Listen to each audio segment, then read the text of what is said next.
Halfway through Group B right now in the round of 32 of the WCS Premier League. We are now in the elimination match. Getting ready for Starbuck versus Kelazur. Now, we talked about it briefly, but this is where we get to really break it down. Should be an exciting match. I mean, I think a lot of people are looking forward to this because on one hand, you have Starbuck and you're expecting hyper-aggression and whatnot, but the real question is Kelazur prepared for that? Because, you know, he knew there's a high chance he's going to have to play Starbuck at some point in this group. Oh, this is such a... It's like if Kelazur makes it to the mid-game on even terms, he's the favorite, for sure, in my eyes. And if Starbuck does something weird, then who knows?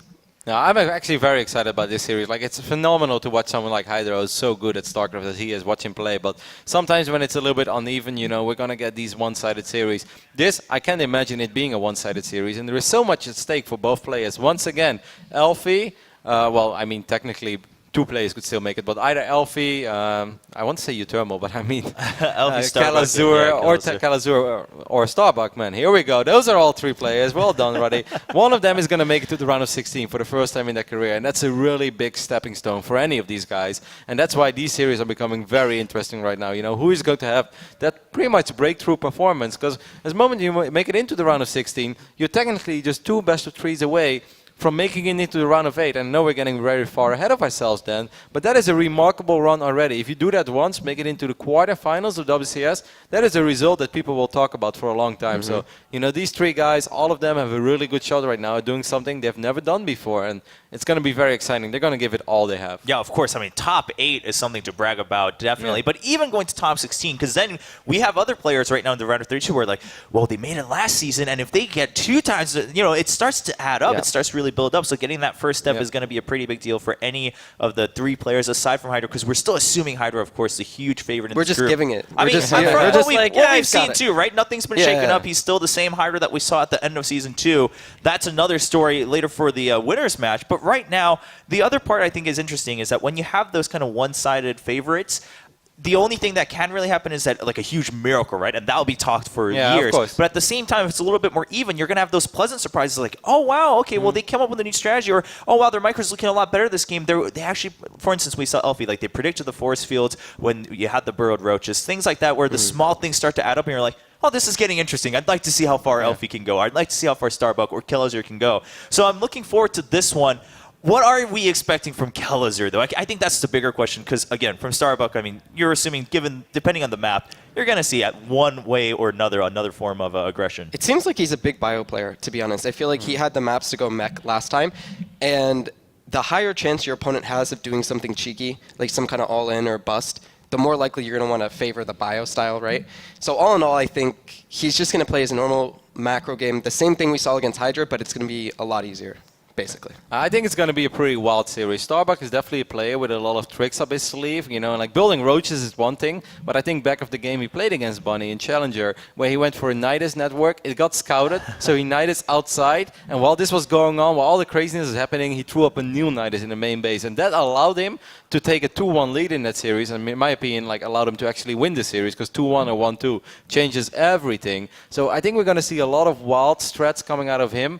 And I think for Kelazur, I definitely think he's a little bit worried, but at the same time, you know, just be really on top of your game. We're going to probably see him do something pretty similar to what we just saw, but it's going to look so much cleaner and so much better because he's going up against Starbuck. And, you know, absolutely no disrespect. He's a very solid European Zerg, but, you know, Hydra is Hydra. There's only one Hydra. So.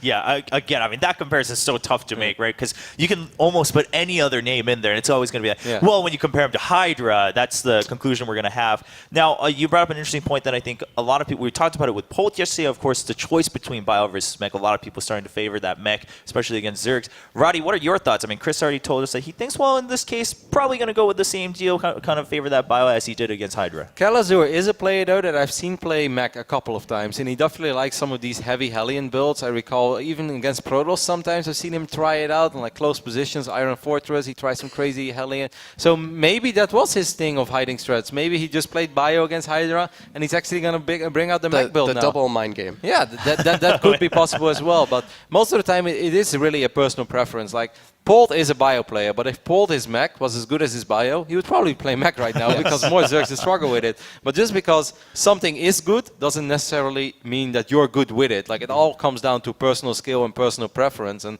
sometimes you're very much aware as a player, I know this is the ideal playstyle right now, but it just doesn't really work for me. Like, I don't have a connection with this build, so I prefer to still do my own thing, even when I know it's slightly inferior. I'd rather execute this at the highest level than this at a mediocre level. Now, do you think there's a preference on the other side for Starbuck, one way or the other? Is he thinking like, I'd rather play against Bio, rather mech? Obviously, the general consensus is you want to try to avoid the mech when you're playing ZVT. I think he wants to play against Bio, but the one great point he has is he had that match against Bunny. He did do a lot of roach busts, so he could use that as a mind game, you know? They say the cheesiest thing a player can do as a cheesy player is to play a normal macro game. Because, you know, he might overcompensate for it, throw down an extra bunker, be extra safe, and, you know, all of a sudden he could get a good lead going in the mid game just playing a super safe standard style. Who are you leaning towards in this series? Kelzer, for sure. Okay. I mean, Why, that's you what wanna bet? you've been saying since the I'm ready to beginning. bet. We're not betting, Chris. I'm What, not a like betting a man. gentleman's Come on. bet. For honor. For honor. But who puts the reputation on the bracket here? For some Buffalo Wild Wings, because I miss them so much. Maybe. It's been some time.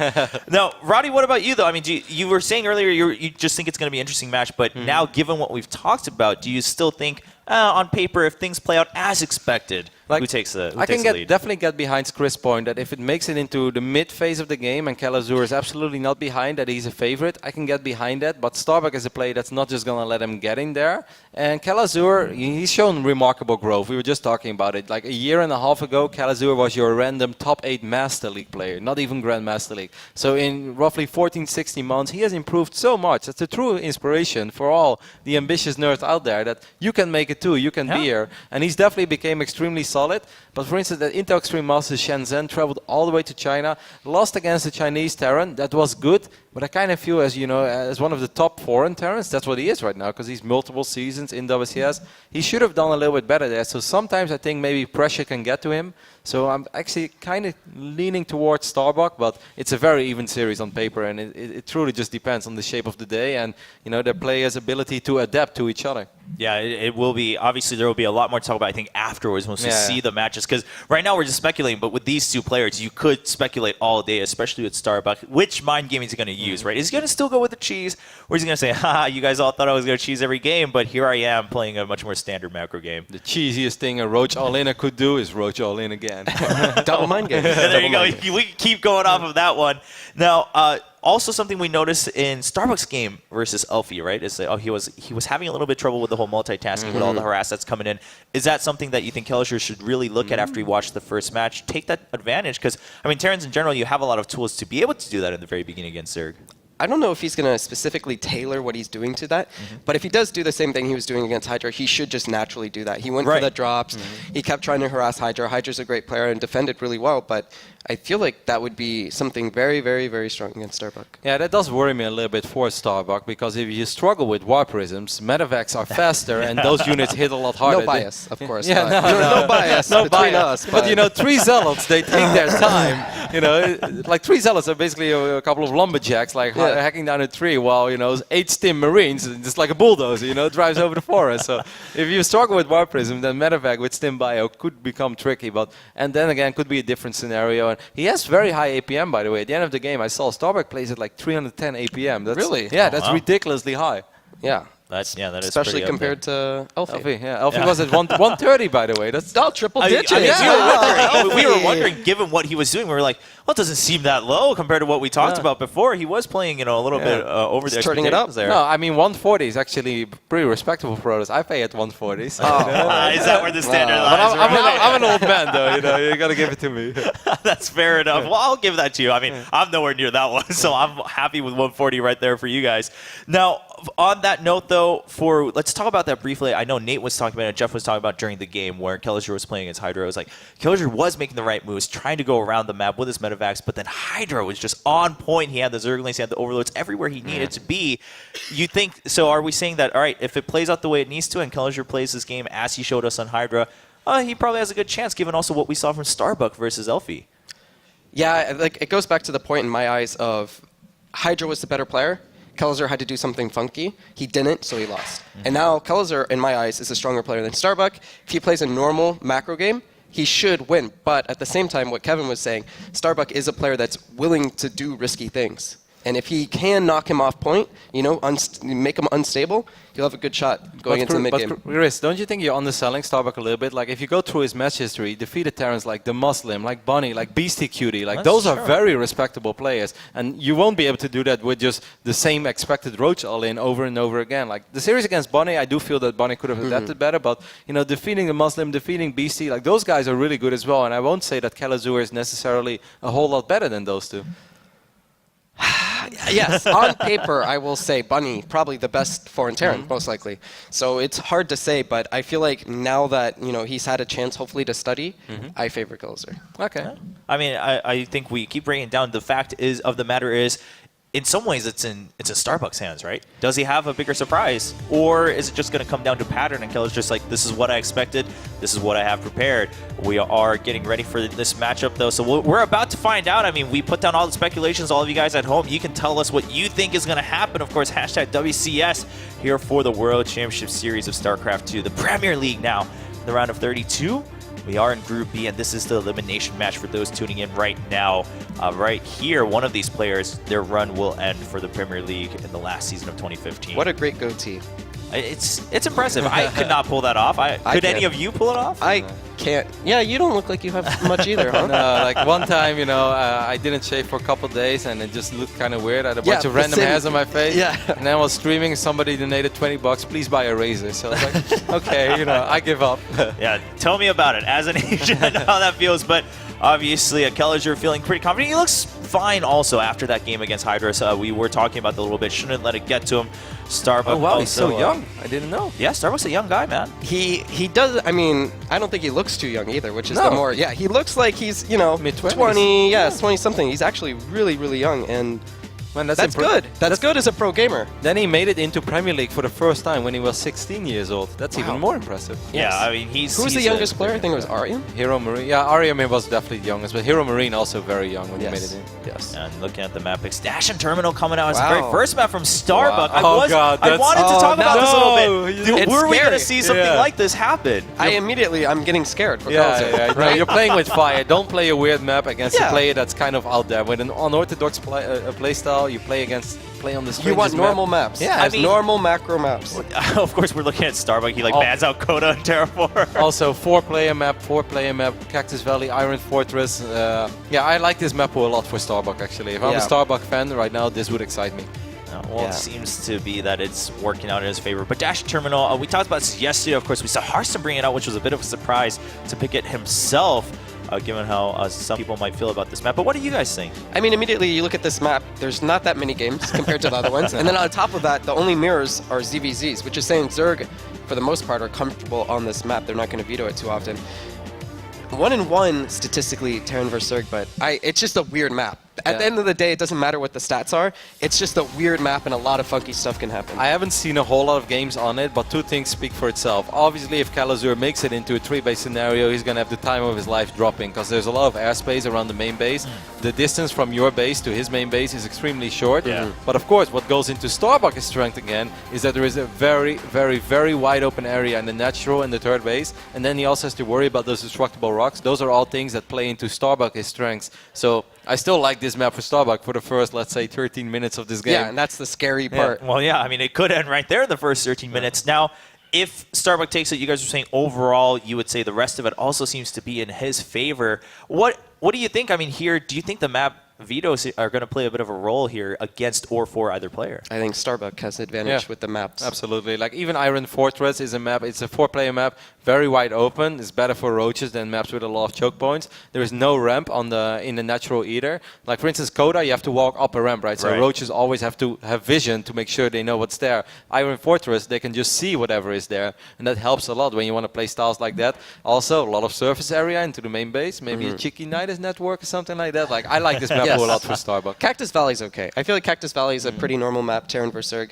But yeah, the other two maps, I immediately get a little scared. Does it speak to anything for Kelazur that, I mean, is there a better way he could have played this out with the other vetoes he had? Because we saw Coda being banned out, of course, by Starbuck himself. Yeah, because like, that's way too normal, way too normal. Starbuck just is immediately like, I don't want to play the normal maps. And maybe it's just the map pool in general. What did Kelazur veto? Probably Bridgehead, right? Yeah, Yes, Bridgehead and Moonlight Moonlight Madness. Yeah. Yeah. I mean, at that point, was he just picking the lesser of 3 evils, or? Moonlight Madness I would maybe prefer Moonlight Madness over Dash and Terminal, but I can understand he's worried difficult. about it. Yeah, of course. It's still crazy. And that's the thing that's in Starbuck's favor, because he's such a crazy player and he's willing to mix it up. He all of a sudden has this advantage just because of the maps. This is the map pool season of the crazy players. Yes, Well, yes, for sure. It's exciting for all of us viewing, of course. We're sitting there, we're like, what else? What new things are we going to see today? What crazy things that you don't normally get to see? Because sometimes, of course, it's exciting to see what other players can do, like the high-ranked players, the best of the best. You're like, if they play a standard game, you get impressed by their macro, their multitasking. But then you think about it, and you're like, well, it's a strategy game, and the fun part is discovering little crazy things that can get you by for like a best of 1 or a short best of 3. And maybe this is where we're going to start seeing it here in Season 3 of WCS. Yeah, even Moonlight Madness, we've seen that tank drop in the main base, the little rocks. I would have liked to seen that from Kelazur, but oh no, it's going to be interesting. Well, so far it sounds like looks like Starbuck is going to have the momentum going into this one. And if he can take it on Dash Terminal, who knows? I mean, at least, he's like, oh, Cactus Valley, it's a little bit more normal, but I don't have to worry about it too much because we're coming up to Iron Fortress as the last map. So keep that in mind as we watch everyone at home. Again, Starbuck versus Kelazur fighting for their life here in the WCS Premier League. You lose here, you're out. What a beautiful international matchup as well. Slovenia against Brazil, played in America. This is StarCraft, Trevor. That's true, yeah. I mean, you don't get to see players from these two nations that often in StarCraft, and they're here in Burbank, California, playing to see if they can go to Poland next, if they can make it to the round of 16. We truly have reached a global point here for WCS. It's exciting times in 2015, and of course the last season, but many more games to come even before this season wraps up. Right now, we're not even done with Group B. Kelazur kind of looks like Apollo, don't you think? I can see that. No. I'm sorry. I really just tried to back him up. Yeah, you're way too nice, Will. I sat there. He's like, I'm like picking I my brain. See it. Question mark. Just shut him down in the future. Just be like, no, Chris, you're incredibly wrong. It's our first week on the desk together with Chris, but I'll get used to it, Roddy. Don't worry. My artillery ready for Chris, but right now, it is a pretty tense moment for these two players. Starbuck, Kelazur, and tell us what you think. Who's going to survive for another shot against either Elfie or Hydra? Of course, that winner's match still awaiting in Group B. Right now, it's going to be a fight for their lives between Starbuck and Kelazur. Time to find out which one of these two players will get their first berth into the round of 16 here for WCS in 2015. Well, they don't. You know that, right? Neutral. Whoever wins this match has to play another one. One of them has a chance, though. Their chance. Is that what you said? Well, it's a tough. Time to find out who has a chance to not be eliminated. I would favor either one of these guys evenly over, in a matchup against Elfie. Is it good? Well, it's good. It's close enough that we could. They are fighting for their chance, though, because if they're knocked out here, it's all over. What you said is not wrong. Thank you. That's really all I wanted to be told, and I appreciate that.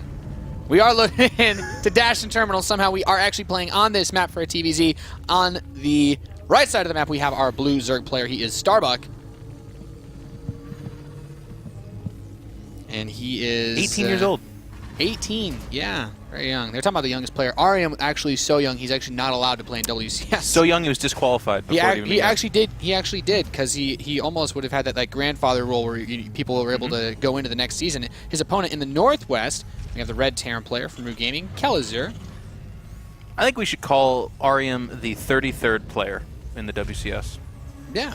He basically, Is that fair? he is our equivalent of the 12th man on the field, I would say. Ooh, good reference. Yeah. For those of you that don't know what the 12th man is, it is the symbolic fan of all of the Seattle Seahawks, which I'm sure all of you are, as we enter into this It's football pretty season. sure that's like a generic term that you can apply in general. Whoa. Does that have to be? No, it absolutely is. It was not actually even created in Seattle. We have, so this is a little bit of a strange map. You guys have heard us talk about this. We get really excited about it. Dash and Terminal is just wacky and wild. There's stuff all over the place. Gold bases for each main, but there's also one at the bottom of the map. There's an island base, which is super rare in StarCraft 2. 3 entryways into each base. Like, it's just all over the place. Yeah. And already, Starbuck opening up 7 with a roach rush. gasless, or excuse me, not gasless. I want it. The opposite of gasless. A gas opening. I want to see him Roach? 7 Roach Rush. I think he might go speed. I would prefer the Roach Rush just because that's Starbuck fashion. I think it's roaches. I think you're right. So I think speed would be kind of silly here. One of the reasons why this map is so crazy, for those of you that are curious, we have an amazing observer who's been keeping tabs on all the in-game action flow. If you could just very kindly zoom out over the natural expansion of Kelazur, we can talk about all the great areas. There are many different points you can attack this base from. You have the rocks there, this massive opening up front. The left side is also exposed. You can ring around this banana hallway behind the back, and it just makes this natural so easy to assault. Nathanias, that is not a banana hallway. That is that's a tasteless back door. You know that. I'm getting my references wrong. I'm sorry, Jeff. It's okay. So it's a been a short long rush day. distance for the Reaper. The Reaper's going to try to make something happen. Gets an early kill. That's actually quite nice. Drone was not able to hide itself in any way, shape, or Good form. start.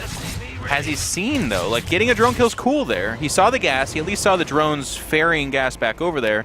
What he did not see is the Roach Warren or the Quivering Spawning Pool. We now know this because we have omniscient vision because of Flow, that it is a Roach Warren. And Nathanias, man, you might have missed a few calls earlier on, but you nailed this one, brother. Yeah, I'll tell you what. I've lost more than enough ladder games to this to know that it's a good build. Oh, this is a thing on this map. I mean, it's going to be about 7. It's like a 7 Roach Rush with Burrow, basically. Okay, there it is. There you go. You can make the Reddit thread for me, Jeff. talking Cat's about, already on it, buddy. My Cat's prediction on it. abilities. Oh, no, that one? That's for later. I'm going to compile all of your mistakes and talk about, no, I'm just kidding. But this Reaper is the reason we're focusing on it is like, this is the Herald. These two guys here, they need to go in. Well, Or is that a female Reaper, actually? You can Let's check on Reddit. let's just be straight up here. These Reapers are not strong versus armored No, no, units. no. The Roach shows up. They're It's the basically scouts. like, back it up, because these Reapers are totally useless against the Roaches. I do think this command center will finish. That's like the beginning of the end. If he got there before that could if he finish. was able to delay that, and then it's basically like, okay, sayonara, goodbye, see you that later. Yeah. So the hatchery is going down behind this. Drones as well. It is just going to be the 7 Roaches with Burrow. They will. Oh wow, even going for the orbital there. That's fine. There though, is I a guess. bunker here, so that's something. The Overlord's trying to give vision, but they do get into attack range of the Reaper, and there we see the Burrow. It's just the thing is with it mostly being Reapers dealing out that damage, it's just not fast enough. And because this happens so fast, there's no tech lab on that barracks, so it's not Marauders coming out. It's going to be Marines. Fairly weak against this, though. Although not burrowing there, the Widowmine gets a kill for itself. Missing a few burrows, actually. Each Roach is like, this is the kind of thing that just snowballs super hard, because eventually you do become capable of busting those rocks down. That being said, though, this is being defended. The few Roaches that did go up there, I think they just were a little bit too early. And again, even without access to Marauders, the Widowmine there, the expedient choice, very good. We're going to have a little bit of a pause from StarCraft. That's fine. Behind this, I mean, if you hold off an attack like that and you don't really take that much damage, like, it's not like we saw repairing SCVs going down right and left. The depot is never knocked down. All of a sudden, our Terran player is in a fantastic position. Yeah, it's, when we talk about maps like this, we usually see some of the more unorthodox strategies simply because either one guy really has like a build that works well on it, or the other guy really doesn't want to play on that map. He doesn't want to have to deal with the weird stuff. So you get into these awkward scenarios where you're like, I don't actually know if I'm ahead or behind, but I feel like I'm not dead, so life is good. That being said, still a big commitment required for a push like that to be possible. I don't quite know if the player can hear us. I don't want to talk too much in detail, Jeff. That's a good point. The rest of the maps for this pool, though, for this best of 3 are relatively standard, though. I think it's like No Coda, Moonlight Madness? I think it's just Coda and Cactus Valley after Okay, this. gets normal after this. Started off a little bit weird. And so again, as a reminder, this is the loser match, guys. So the loser of this match is out at the round of 32. They get $4,500. Still and a lot of grip cash WCS. money. Oh, yes. Hello. That's not- really good money. Yeah, I mean, neither of these players are really looking at making it to the global finals. You basically have to win this. We have to do They're that not. thing. We'd have to do that thing, I where think- we say, no, no, I just think win even if they this did, and they then wouldn't. win the next Dream Hack Yeah, and okay, go there you win go. whatever the other last tournament might be. They started a string of extremely extravagant events. Yeah. Man, Starbuck just never looked back after winning that WCS DreamHack and IEM event. Went on to become the greatest StarCraft It's so player. crazy. Who would have thought ever. Roaches were that good? They just kept coming. He 7 Roach rushed his way with Burrow to a GSL championship. He's like, I need those last points. He He went just over there. underclassed all the other players. Like they're like, It was oh, of course Roaches are actually- coming. They're like, I can't stop it. Yeah, it was actually the greatest hustle in esports history. That'd be amazing. I had a good time. We were just I was just in England for a Gfinity event, and I got to listen to the banter between Huck and Stefano. There was a lot of that. That was good times. It was off camera, mostly, but Stefano.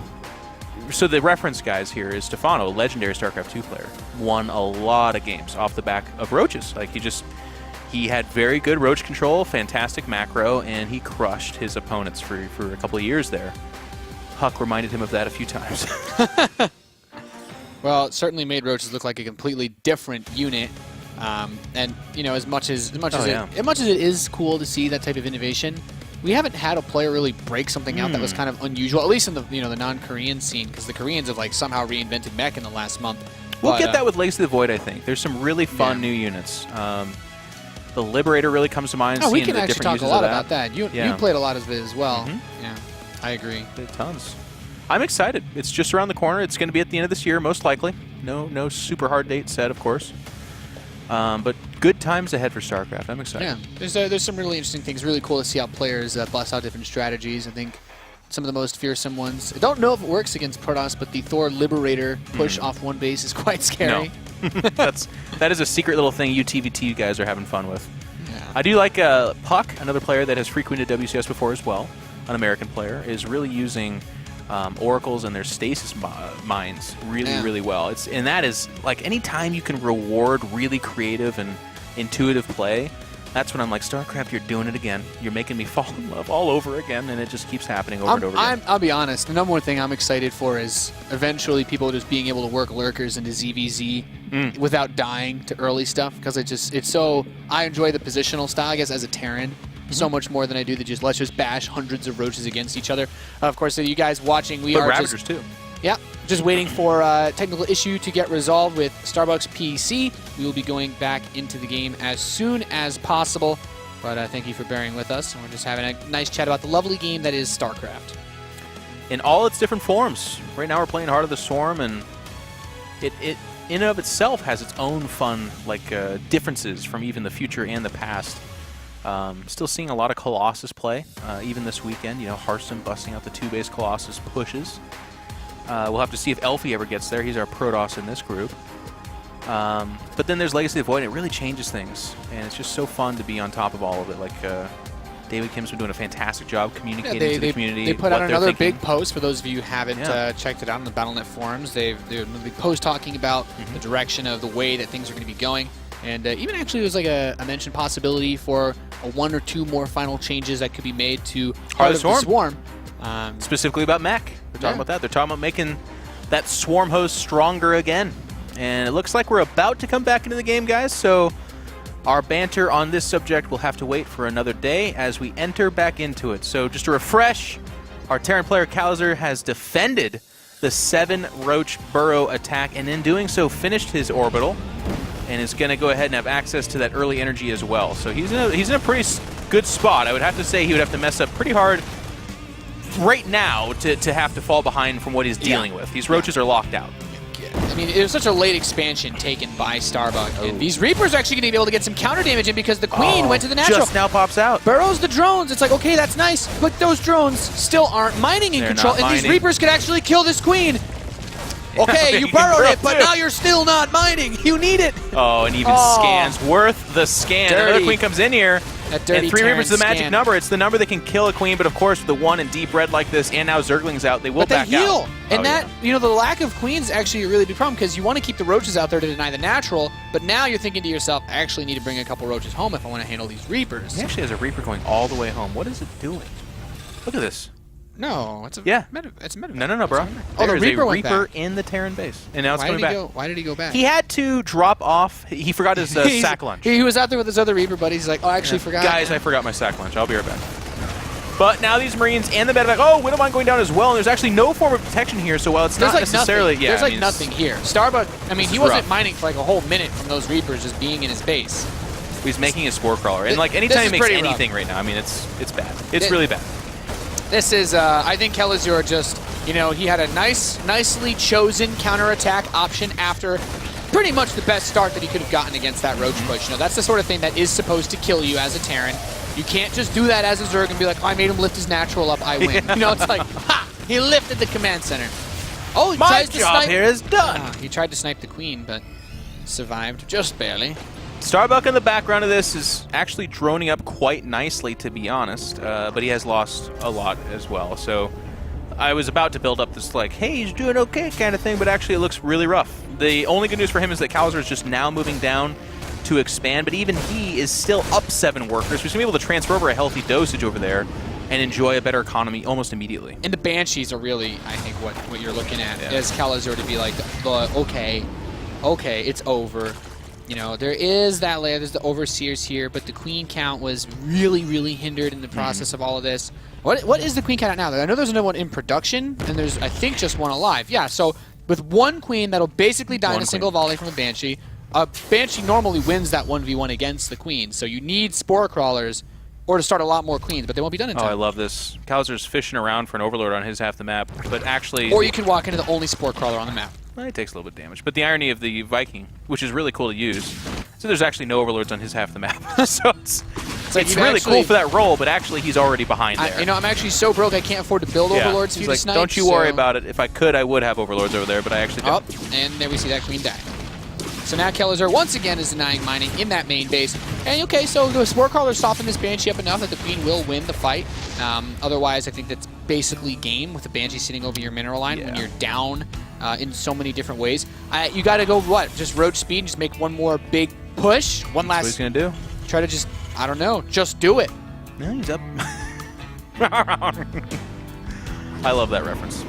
Shia LaBeouf in StarCraft. Make it happen. He's trying. Viking's going to make its way over here, though. It literally looked all... I mean, there's actually no Overlords anywhere. This Viking... his Viking's like, I've charged for in your job. base to kill Overlords. I will, damn it. Listen, I'm supposed to do this. There's no Spore Crawler down here, and the Queen's just going to burrow. Actually, the burrow getting a lot of mileage. Yeah. But of course, it forces a scan. I mean, it's like not Just to be kill understated. it. It's kind of nice. Just do it. If he didn't kill that Queen, I don't know, man. Now there are Overseers here, and this Queen actually... Oh, that is so frustrating. I just It's imagine really being cool. Kalazar. It's like, why won't you Scan just again. die? Oh, boy. What a weird game. Dash It is. Terminal, ladies and gentlemen. He popped Funny up. map. Funny things happen on Dash and Terminal. That Queen. The way Queens burrow, by the way, is it really rustles my lower jimmies. Like it just dives into the ground like that. Like it doesn't work that way, guys. I've tried it. You can't just dive into the ground. It's not that easy. You got to dig up At some least dirt. the Zerglings dig, you know. They dig like puppies. Everybody, Hydralis. Yeah. The Frolic in the dirt. Ultralisks Ultralisks have the too. best They headbutt burrow. the crap out of the ground. Yeah. Oh, here's where the Viking makes sense. Yeah, the Viking can finally deny the scans because Here comes the push. You know, I if mean- these roaches were to pile on top of each other's backs, they might accidentally bump into that Banshee. That would be amazing. Like, you really need the detection. Not good. There's actually 4 Widowmines there too, and Widowmine's not the best This is against that roaches. part where we say that he could try to walk around the tasteless hallway, as you called it. Yeah, But secret alley. then the Marines would still be there to kill all the roaches. So Starbucks push gets completely annihilated. Starbuck is having a rough go at this. Back at home, that original first drop still has the veterans inside. That Reaper. Going to get a queen for themselves. They're going to start harrying that base as well. Boom! Viking killed something. All right. Minute 14:30. We got it. This game. In. I'm having a lot of fun. I'm on a mission. That But Reaper. here comes probably the final push. 2 Banshees in the air. They're uncontested. Behind this, a gigantic swell of bio. Yeah, this should be it. Yeah, Starbuck, you fought well. I mean, you've been relatively close to supply, which is admirable in and of itself. But unfortunately for you, in WCS, we don't hand out golden stars. Golden stars for No. effort, they do not exist. You got to win, and he's just not going to do it here. There is no GSL pin for Nope. You Tried, as far as I'm aware. Only for champions. Only for the champions. And Kalazar, you got bruised and battered in that first round, but he's back for some revenge against the Zerg Brethren. He's going to push in here, and there will be not much to stop him. Yeah, and this bio army is just going to waltz right in, wrecking absolutely everything, and that should pretty much be trying to get some infestors behind this, but it's just not going to do it. GG, Kalazar manages to secure game number 1 in this lower bracket match here at the World Championship Series after a honestly pretty wonky start. I love seeing him using a hand warmer in his hands, guys. We're in Southern California right now. It's actually like 100 degrees. But he's from Brazil, and if it's less than 200 degrees, he's like, this is frigid. It's like, man. How do you exist? I'm surprised he didn't have a nice warm sweater on. And Starbuck, You know, it's like, my 7 Roach Burrow Rush didn't quite seem to cut it. You can tell the results of a match based purely off the look of Starbuck's face. Actually, did you see his face after his win? Was he like? It was very satisfyingly smug, and I'm not saying that in a mean, like, I'm not trying to attack him kind of way. It was like he was like, smug. He's a fan of that smug face, though. That's kind of his thing. But then after both the losses, been very contemplative, like, oh god, what happened? My roaches didn't kill him. So my roaches could not break this main base ramp. Perhaps if I show up with roaches a little bit later in the game, that will. That's what I needed. Is to be later honest, roaches. in a weird way, that does sometimes work if they don't have the bunker. But these Reapers also, you know, this started at like, what, 7 minutes and like 30 seconds, and then all the way up until this next drop, like these drones were barely mining in this main base, just constantly applying pressure. Drones had a rough go at it this game. Yeah, you almost feel bad for drones, but then you remember, of course, the 7 burrowed road rush, and then you're not going to beat, you know, the men with guns when you're, very low number of roaches. It's not quite how it works in Control. Not usually. We're going to go ahead and get into game number 2, and as Nathaniel said earlier, a little bit more normal. We are on Cactus Valley, though, which is a 4-player map, so some tomfoolery does occur here, and you can see the important numbers there. Zerg versus Terran up at the top, 3-2 in favor of Terran. I don't think there's much to that. We're a little bit fresh into this map pool, you could say, as well. If you're a Terran, you want horizontal or vertical spawns. If you're a Zerg player, you want cross spawns. Give yourself the most distance and make the best use of things like creep spread. We are loaded into the game. Very excited to see this map. Should look a little more normal, unless Starbuck wants to flip things, you know, out of proportion. Again, I don't expect the 7 Roach Rush. We are loaded in, though, and of course, in the top right, we have the red Terran player from Root. He's Kelazir, up 1-0. Feeling good in Control. Feeling great. Of course. And his opponent in the northwest. Of course, the blue Zerg couldn't quite cut it with his roaches. He is Starbuck. That was like one of those really scary patches when they were like, actually, guys, we're going to make it so you can get burrow without a lair. And a bunch of people were like, oh, it's okay. It's not really a big deal. You know, Protoss players, you guys usually open with like a defensive cannon, or at least in the beginning of Heart of the Swarm, most of you did. So it was like, okay, not a big deal. Then as Terran, it's like, okay, you're playing on like Akalon Wastes, where the distance between your main command center and that giant natural ramp is so big, and then the roaches just run by, and you're like, oh, pull your SCVs, and then they all burrow, and you're like, oh no, there's 8 roaches burrowed in my base. David Kim, why? But in this game, people have gotten a little bit better at dealing with it. You see it. Oh, yeah. I mean, I don't actually see it too much. Maybe that's why Starbuck tried it. Maybe just 2 or 3 more roaches, and you want to just try to bust down. But, oh well. Flo is waiting. She has her own say in her own casting. She's like, look at this depot. It's by itself. That's because we're going to have a command center first from our player. And this is not too uncommon on a 4-player map like this, where it's a lot less likely that you get rushed because it's really hard to predict. Well, I mean, it's 3 other base spots. I mean, if Starbuck had our vision, you know, if he was a wizard, 7 Roach Rush. This would have been a pretty good time to 7 Roach Rush with Burrow. And there's another reason that relates to Command Center first why it would have been a good move. You know in Control? You tell me, brother. It's related to DT builds as well. This is something as a Protoss player probably sticks out. When you go for Command Center first, your orbital commands both start at the same time, which means your mule cycles are synced. So if there's a Burrow play and you just dropped a mule, it's more likely that you just dropped both of them. You have no scan anytime soon, and then life gets very difficult for you.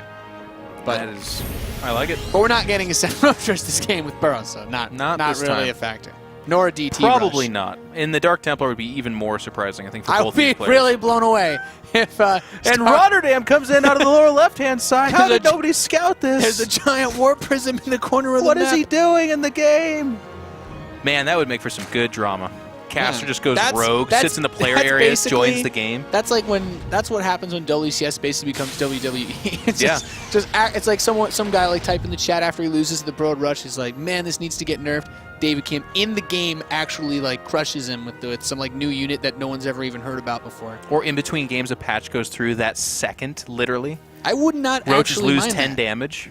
That's like the good drama we can get in StarCraft. Get out of here. During WCS 2, which is like Blizzard's own league. How did we not time this out? There is that Roach Warren. I joked earlier. I was like, maybe it came a little bit later, and there it is, man. That's how you do it, though, because now you SCV's like, okay, he's totally not going to Roach Rush me, but All right. he's still going to roach rush 7 you. seemed to be a little bit too docile of a number. Oh, Let's he's ramp it up to 3-0. about 20. Yeah, this could be like a... with the amount of gas he has, I'm feeling a lot of roach. He could do like a 9 roach shove pretty easily. Meanwhile, Callister's just kind of moving on normally. Like, this should just be a Hellion follow-up, which is, of course, extremely weak against what is starting to develop here Yeah. in Starbuck land. He should just basically just keep building roaches. That's what he's I going to think do. that's the plan. Look, this tiny adjustment made by Calazar. He may, in fact, be the actual wizard in this game. Get as out. 9 roaches are on the way. He's going to go for a Widow Mine rather than going for this super quick swap with the way that his build order And a opened up. starport. That Widow Mine is actually a really big deal because If he keeps making them, I'm on board with you. But yeah, just the one But by I itself think that's is not what a he super should big do. deal. I think it's so smart. Like this, if you You're were right. to go straight into Hellions, you run a very large risk of losing this game. No, in a you're roach right. Push. Because he's making reactored Marines right now. Yeah, this is the perfect response to this build. Would you say perfect? I would say so, because it allows him to still go for that medevac drop with a lot of Marines and the mine. The same exact play he made on the last map. All right, well, Nathanius. Like, if he went for Hellions, Let's see. like, if you go for Hellions and you miraculously defend this, you still can't counterattack because they only need a few roaches to defend it. But now one roach is already dead, second roach goes down, SCVs are here to repair, and Kellizer is feeling fine because he has Think he's mules. feeling fine? He has mules. There's a lot of... You can afford to lose SCVs. The whole point of this is Yeah. that you don't die to it. Now, if the roaches do eventually break it down, it gets tricky, but now the Hellions can help a little bit more. That Widow Mine's going to fire again soon. I would have liked him to pull a few more SCVs down, though. Losing this bunker will kind of complicate things. Yeah, a little bit. The mine's going to fire again, though. And they don't have burrow. And there's to no these more roaches on the way as well. Which is funny because actually, of all the times that he should have just kept marching If roaches more over, roaches waltzed would have ended in, the game. Yeah, it would actually be over. He's like, no, I'm macroing, but he's like, this is why I don't macro. I just keep making roaches. Gosh darn it. yeah. and Like, this as good is- as damage as he did there, and he's ahead in harvesters and stuff like that, but he's infinitely behind in tech. Like, we have Cloak Yeah. coming in. He's already making a Spore Crawler because he's so afraid of what a And then single look at Banshee this. could do. And this Hellion run by, it's like, oh, he's ahead on workers. Well, that's That's really actually interesting. super Now cute there's a right bunch there, of by the way. Hellions because you built drones instead of more roaches. So, yes, you were ahead in workers, but now you have nothing to defend me just running in and roasting and toasting your workers. And he saw these Hellions coming out, so he, like... And now he's behind on workers. So, what do you do? And what do those Lings do? They don't even have speed. Yeah, they're just slow. This is Now getting this out of hand. Banshee- Like, he this made Banshee's those gonna for the show up. Hellions that were already in his base, so it just wasn't worth it. There's a Spore. I mean, that's nice, but this is, it's just Lings. And the next Banshee that comes out can be rallied there. The extra Hellions that are being made can be rallied there. This Banshee's going to kill the Queen, and now your Natural is in some critical danger. It's not doing in well. control. Kellizer is just, I mean, his builds, he did it. He held the Roach push that we pretty much said was going to come. The Roach push came, and now he's golden. Golden is a good way to describe the situation. He's going to repair that single depot that is damaged. The Banshee comes back after killing a Queen. Queen, in and of itself, like in most games, not a big deal, but in the situation where Starbuck has been just constantly pushed around, it's actually a really big deal. He's getting Roach speed. He's even making Roaches now as we speak again because he's been kind of traumatized by the His Hellions. follow-up is basically the same as what he did the last game. Because he has Zergling speed, he could also make a Baneling nest and try to do like one last Roach Bane push, but it's going to be a pretty limp Roach Bane push. Like, you're not going to get much done. If he tries to just go straight for the Roach speed attack, well, now you have an even tighter natural area to cover, and there's Banshees on the map. You're not going to break this natural open. Like, it's just not going to happen. The bioproduction will get going soon, but these Banshees, as long as they're being actively used, they're going to start hitting these Roaches so early, they're going to kill half of them before they even make it to his base. Well, that's part of the problem. But the other problem here, too, is he's going for a third. So he is really trying to make an effort to expand this game into the mid-game region. But he doesn't have a Creep Tumor actively between those bases. His Queen count's already been hit up a little bit. Yeah. And these Banshees are going to go find the third. I think they just did, but I guess they're going to go for a little bit more softer targets and start working on the Queens even there. Yeah, this is what I want him to do. Is just head over to the third, soften up, make him come over there. You can deny the third base, just find anywhere where there isn't a Spore well positioned, and if you can bully those Queens around, more power to you. I do think just head down. He's pulled the Queens actually very far away from the third base as well. It's easier to still make that hop, so. It's just the two Queens, though. That's the scary part. But yeah, he's not going to lock in too hard on this. There, he finds it. There you go. It's like, oh, you didn't look at your Queen for a second. Well, goodbye, Queen.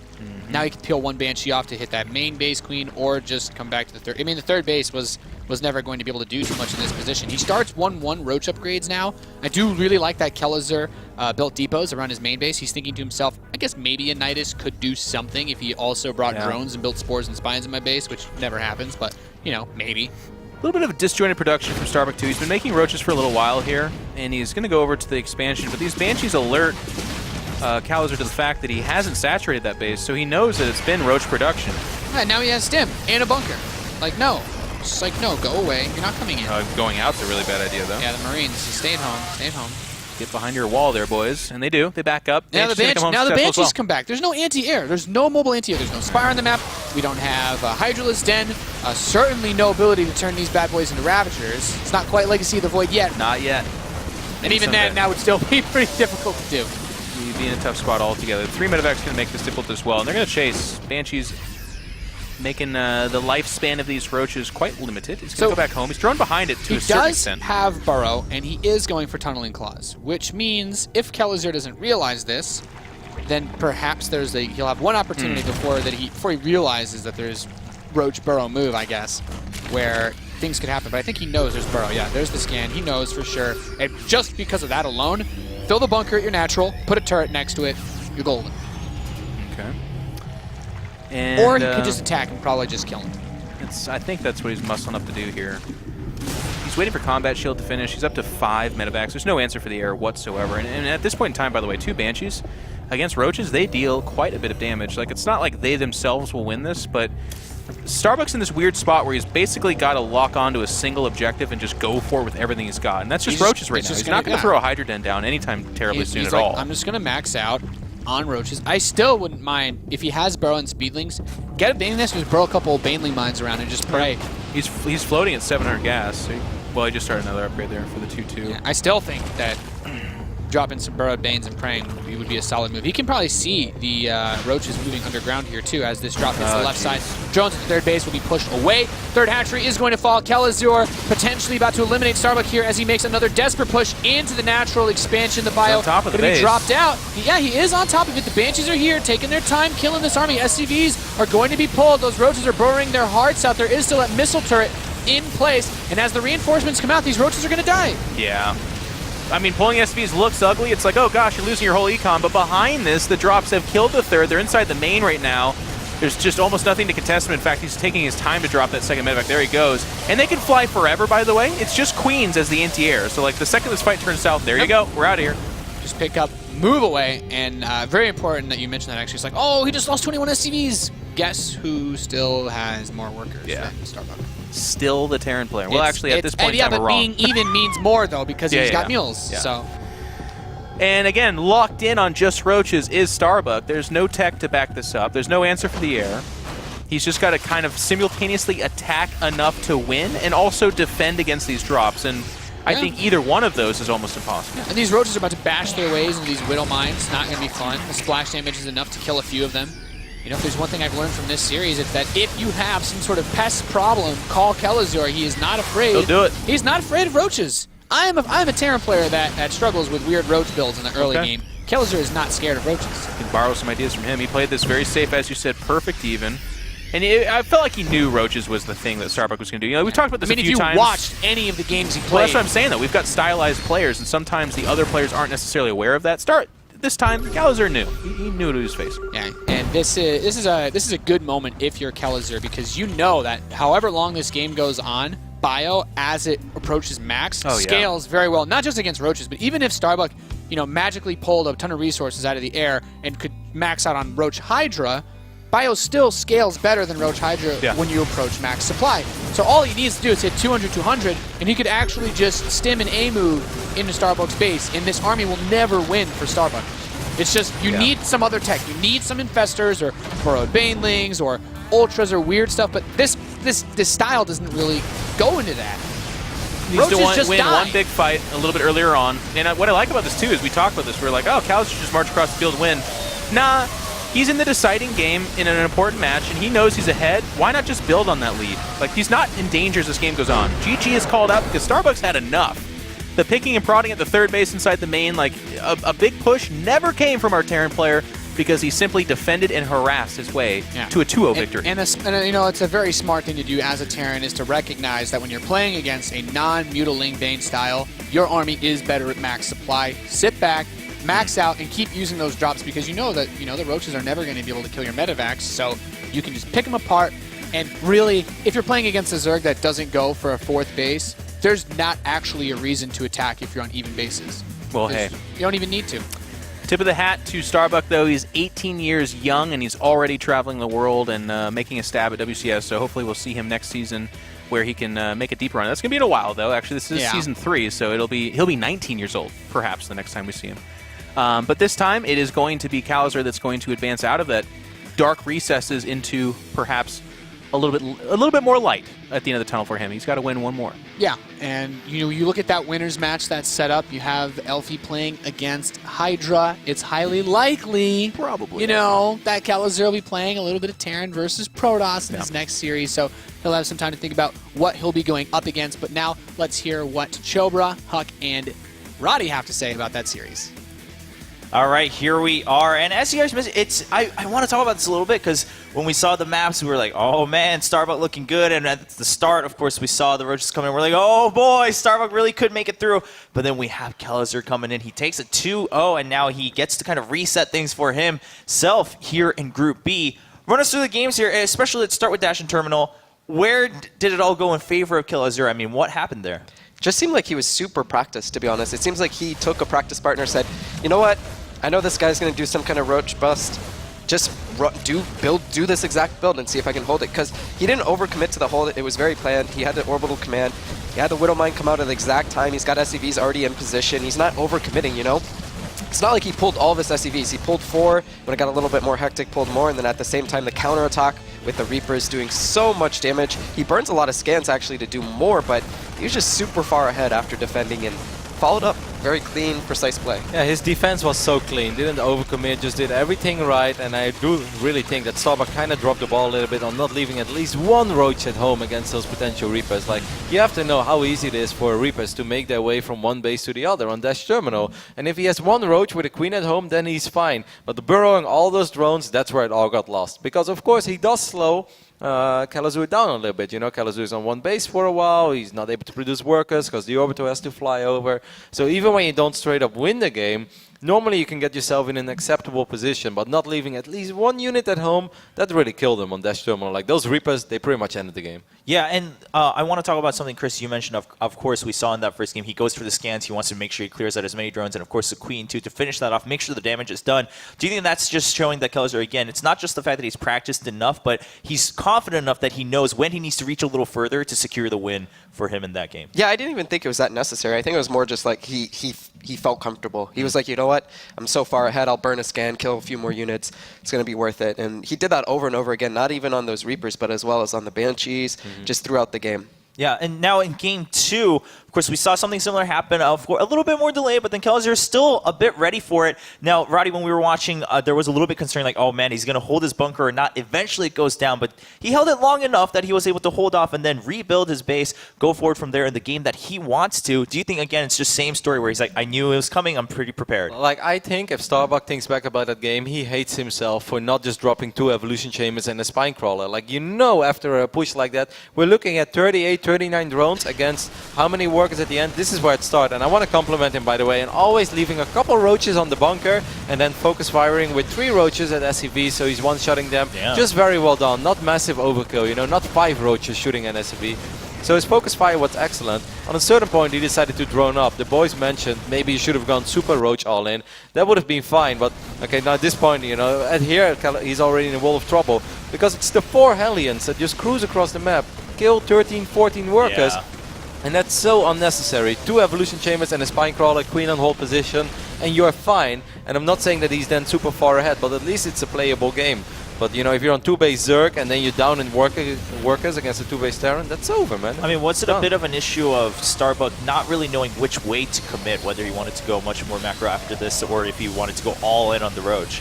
Do you think he just wasn't sure of which way to make his decision, and at that point the Hellions come in and he's kind of caught in the middle with just a couple roaches in the middle of the map? I mean, it was a very conscious decision to go into drones again while your roaches are marching across the map. So he's aware of that, and guys like this, they do these builds all the time, so he knows about the potential counterattack as well. He knows that after the roaches die, he will most likely be ahead in workers, and then the question is, did he really do enough damage? I felt it was a pretty playable position if it wasn't for the fact that 4 Hellions just run across the map and do the same amount of damage in like 3 seconds. That's just like, it's kind of unforgivable. I think that's more Kelazar playing really good too, because as we saw even in the replay, he had 2 medevacs going out. As soon as he saw the roaches, he came back and defended. He always knew how to defend, but not over-defend. You know, if someone's being aggressive, you always think, okay, well, if I defend, then I'll be ahead. Yeah, but that's later in the game, though. Like, by then, he pretty much already won, because you know roaches, they're not going to cut it against Team Bio. I don't know. I just feel like he always defended at the exact amount.